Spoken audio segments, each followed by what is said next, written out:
为阿嬷用心照顾，听力障碍的孙仔游水比赛摕金牌。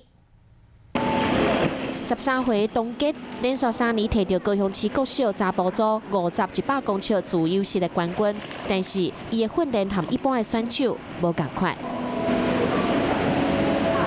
看教练的嘴型手势，董洁一出世就听无，学游泳的过程足辛苦的。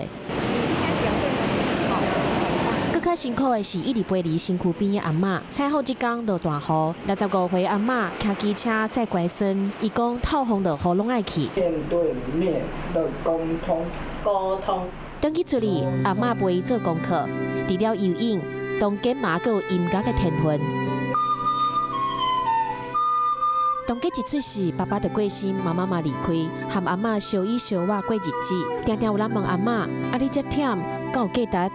为什么要来把这个小孩子，丢在我自己的身上呢？我说这也是我自己的孙子啊。董洁本来走路会偏，常常跋倒受伤，但是受罪了就改善啊。谢谢阿嬷，辛苦你。甲阿嬷揽条条，多谢阿嬷拢无放弃伊。阿嬷这么笑伊，伊嘛会甲阿嬷永远藏伫心内底。